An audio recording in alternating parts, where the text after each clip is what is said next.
Sebetulnya sistem irigasi modern ini tidak harus drip, tetapi banyak versi ya. Kita bisa melihat yang penting itu adalah sistem yang efisien dan efektif, tepat sasaran, tepat guna.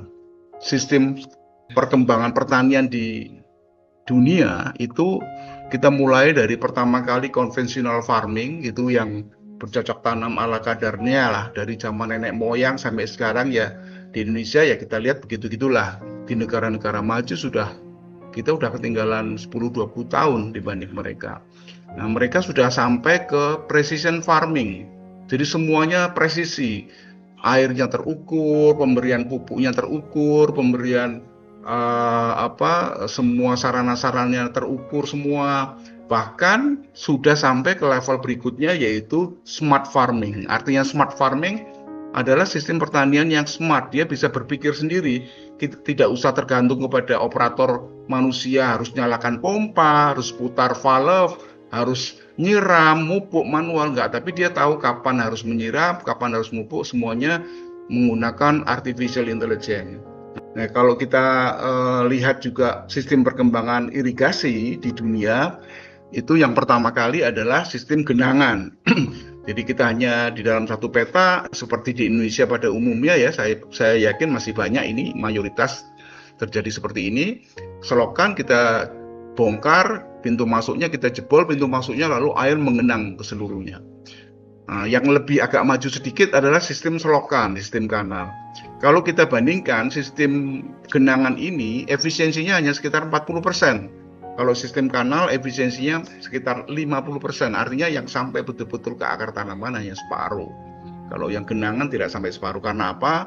Banyak yang hilang di jalan, banyak yang belok ke lahan tetangga, banyak yang mungkin ke sungai, banyak yang tidak sampai sasaran lah begitu.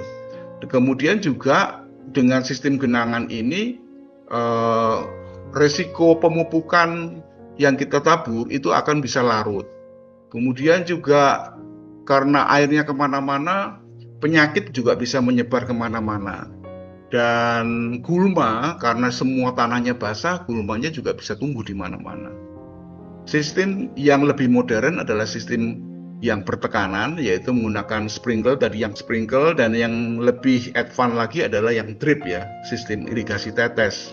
Kalau sprinkle kira-kira efisiensinya 70-75%, artinya kehilangannya masih ada sekitar 20-25% lah.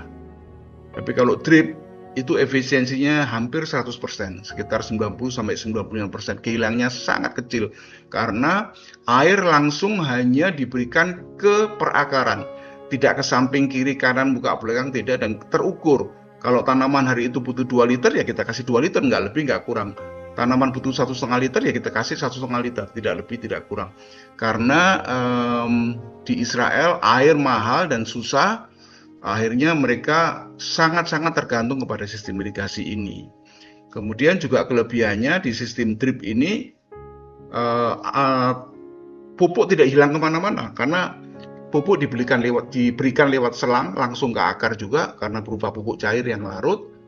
Dan karena di sekitarnya kering, rumput tidak tumbuh di mana-mana, hanya akar aja yang subur dengan air dan pupuk. Dan juga kalaupun ada penyakit tular tanah, soil-borne disease, nggak seperti genangan, dia bisa kebawa ke sana sini, dia mudah sekali menular kemana-mana karena tidak ada faktor pembawanya, air.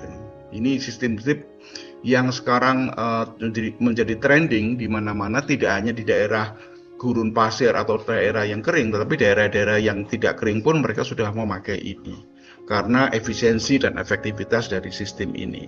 Nah, teknologi irigasi tetes ini kenapa kok bisa efisien, bisa sangat tepat sasaran, karena ternyata bukan hanya sekedar selang yang berlubang, tetapi ada emitter yang di dalamnya ada teknologi yang bisa mengatur keluarnya air secara uniform dan secara terkendali. Kalau kira-kira seperti inilah.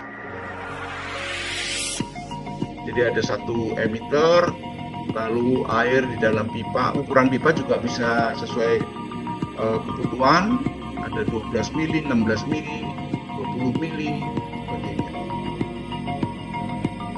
Nah, di dalamnya air masuk, kemudian lewat saringan pertama, kemudian masuk di jalur-jalur liku-liku itu untuk mengerem tekanan supaya dia kecepatannya stabil, kemudian keluar di membran itu, lalu keluar ke permukaan selang berupa tetesan-tetesan. Nah, ketika kita membutuhkan ini, kita harus tahu jarak lubangnya berapa senti, ada yang 20 cm, 30 cm, 40 cm, 50 cm, sesuai dengan kebutuhan. Kemudian lubangnya itu kapasitas berapa, ada yang 1 liter, 2 liter, 1,6 liter, sesuai dengan kebutuhan tanaman dan jenis tekstur tanah kita. Nah, di dalam project drip atau satu hamparan yang menggunakan drip, biasanya komponennya terdiri dari ini. Pertama, air release valve, dia berfungsi untuk membuang udara di dalam pipa, karena kalau masih ada pipa, kalau Bapak Ibu pernah buka keran pertama kali, just langsung keluar angin, bukan air. Nah, ini angin ini merugikan. Satu, bisa dalam jangka, kalau tekanannya kuat sekali, kalau dia terkumpul sampai di titik terjauh, dia bisa memecahkan pipa. Ini harus dihindari. Kemudian dengan adanya udara di dalam pipa, kita rugi, debit kita tidak bisa full, mungkin separuh air, separuh udara. Ini merugikan kita. Dan kalau kita baca meteran, kalau kita PDHM itu ya ada meteran, oh saya bayar sekian kubik, itu belum tentu air semua, sebagian ada udara. Tapi dengan ada air release valve ini, udara dibuang, jadi full air. Kemudian yang kedua adalah pressure reducing valve, karena selang drip ini punya batas tekanan, tidak bisa terlalu keras. Kalau di atas, kalau yang tergantung ketebalan ya, kalau ketebalan cuma 0,2, 0,3 dia maksimal 1 bar. Tapi kalau yang ketebalan 1 mili dia bisa sampai 3 bar. Nah, ini kalau selang kita tipis dan dekat dengan pompa, pertama kali kena tekanan dia bisa pecah. Karena itu yang masuk petak paling dekat dengan pompa, kita harus rem tekanannya dengan alat ini, pressure reducing valve. Kemudian filter. Nah, air-air yang kita ambil dari sungai, dari embung, reservoir ya, itu kan kadang-kadang air permukaan ini ada lumut lah, ada lumpur lah, ada pasir lah, ada kotoran-kotoran organik lain. Ini bisa membuat buntu lubang emitter drip tadi. Karena itu wajib hukumnya di setiap sistem irigasi sebelum distribusi, setelah pompa harus dipasang filter dengan standar bahwa kerapatan lubangnya 130 mikron atau 120 mesh kalau dibikin satuan mesh ya. Itu fungsi filter. Ini komponen-komponen pokok. Kemudian ada pompa juga tergantung kebutuhan, ada pompa submersible, ada pompa sentrifugal ya. Nah, kemudian juga ada geomembran kalau kita butuh menampung air dahulu. Kalau pakai tandon terbatas paling 1000, 2000, 3000 meter, 3000 liter, 10.000 liter sudah mahal sekali. Tapi kalau kita sudah nanam skala hektar-hektaran, bahkan puluhan hektar, kita nggak bisa pakai tandon, kita harus pakai kolam. Nah, ini kita gunakan geomembran HDPE, ada ketebalan setengah sampai 1 mili.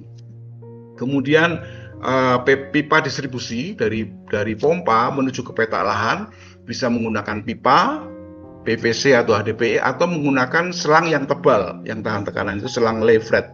Itu yang kita lihat di gambar ini.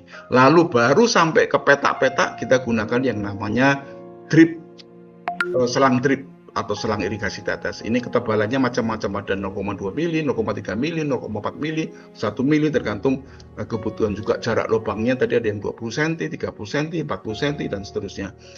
Nah, ini kita membutuhkan cara menghitungnya butuh berapa 1 hektar, tergantung dari jarak tanam si tanaman yang kita tanam di situ. Contohnya jagung kita pakai 70 cm antar selang. Cabai kita bisa pakai 1,5 meter persis ditaruh di tengah-tengah bedengan dan sebagainya. Itu tergantung dari desain. Nah, ini ketika orang bermain dengan irigasi, yang saya pelajari dari teman-teman Juwis di sana, yang nomor satu kita harus tahu itu kita mau nyiram apa, nyiram padi kah, nyiram cabai kah, nyiram jagung kah. Nah, kita harus tahu satu siklus itu butuh air berapa, kita harus nyiapin berapa, airnya dari mana, dari sungai apa dari hujan apa dari sumur. Itu semua harus hitung semua. Itu yang disebut dengan precision farming. Jadi mulai dari awal sampai akhir itu semua kita harus hitung supaya presisi. Nah, secara perhitungan rata-rata memang tanaman yang paling rakus air adalah padi. Kalau kita menanam 1 hektar padi itu kira-kira dalam satu siklus 1 hektar kita butuh sekitar 9.000 kubik sampai 25.000 kubik. Itu tergantung juga dengan jenis padi dan tekstur tanahnya. Kalau tekstur tanahnya sangat berpasir, biasanya sangat boros air. Dan yang paling irit air itu adalah sebetulnya kacang hijau. Kacang hijau hanya 3.000 kubik sampai 5.000 kubik per hektar per siklus. Artinya, kalau kita berada di daerah kering, katakanlah di NTT, di Sumba Timur, lalu kita menyarankan untuk ketahanan pangan, dan di sana sangat jarang hujannya, sangat kecil curah hujannya, kita jangan sarankan padi, sarankanlah kacang hijau gitu ya, karena dia butuh air lebih sedikit dalam satu siklusnya. Ini yang perlu kita pahami ketika kita membuat satu lumbung pangan atau area ketahanan pangan, area menanam pangan atau horti. Kita harus tahu kebutuhannya masing-masing berapa. Lalu juga fase-fasenya. Kebanyakan petani masih belum paham ini. Contohnya adalah ketika datang musim hujan, musim hujan awal dia tanam jagung, kemudian masih ada sisa hujan dia tanam jagung lagi, tetapi ketika jagungnya berbunga, hujannya habis. Akhirnya dia rugi pupuk, rugi tenaga, rugi biaya. Karena apa? Ketika pembuahan jagung tidak dapat air, padahal pembuahan itu adalah fase yang paling rakus air, maka jagungnya ompong-ompong, bobotnya juga drop sekali. Ini yang kita perlu tahu, fase kritis dari tiap tanaman itu di mana. Jangan sampai di fase kritis itu kekurangan. Lalu kalau kita menggunakan sistem irigasi tetes, kita tidak bisa pakai NPK Ponska yang banyak sekali kandungan aditifnya, banyak sekali zat kapurnya dan sebagainya. Ini bisa membuat buntu dari drip. Kita harus menggunakan pupuk yang betul-betul larut 100% di air. Contohnya urea, ZA, potasium sulfat atau ZK, KCl, KNO3, MAP dan sebagainya. Pokoknya yang harus larut 100%. Ini terkait karena sistem ya. Kalau sistemnya kita pakai drip, maka kita harus mengikuti komponen-komponen tadi yang harus ada. Kemudian juga pupuk yang disuntikkan di dalam drip itu juga harus menggunakan ini. Karena menggunakan irigasi tetes itu sebetulnya tidak hanya untuk memberi minum makanan, tetapi juga minum dan makan. Oleh sebab itu kita sebut yang namanya ada istilah vertigasi, fertilizer and irrigation. Jadi vertigation, memberikan pupuk dan memberikan air bareng-bareng dalam satu selang. Kita menghemat tenaga, nggak perlu ada tukang pupuk sendiri, tukang air sendiri, tapi dalam satu pekerjaan. Dan kalau kita bikin otomatisasi dan sistem IoT akan lebih efisien dan lebih praktis untuk skala hektar-hektaran, bahkan ratusan hektar, bahkan ribuan hektar. Nah, ini adalah kebutuhan tanaman tiap jenis. Kita juga harus tahu kalau kita nanam cabai itu berapa sih butuhnya nitrogennya, P2O5-nya, K2-nya satu siklus. Nah, kalau gitu saya terjemahkan, saya butuh urea berapa, MAP berapa, KCl berapa, semua harus diukur pada saat sebelum melakukan penanaman atau sebelum membuat irigasi itu. Semua harus di planning, dihitung dengan presisi. Nah, ada satu teknologi tepat guna. Kalau kita tidak bisa bikin greenhouse, kita nanam di lahan terbuka dan tanaman itu sangat sangat sensitif dengan hantaman air hujan, kita bisa gunakan mulsa plastik. Di dalamnya kita kasih selang drip, lalu di atasnya kita kasih sungkup pelindung supaya dia terlindung hujan. Rumput juga tidak tumbuh, penguapan air juga terhalang oleh plastik, dan kita hanya kontrol air dan pupuk lewat selang drip yang di dalam mulsa plastik itu. Ini disebut teknologi 3-in-1. Nah, beberapa kebun petani yang sudah advance sudah menerapkan teknologi ini.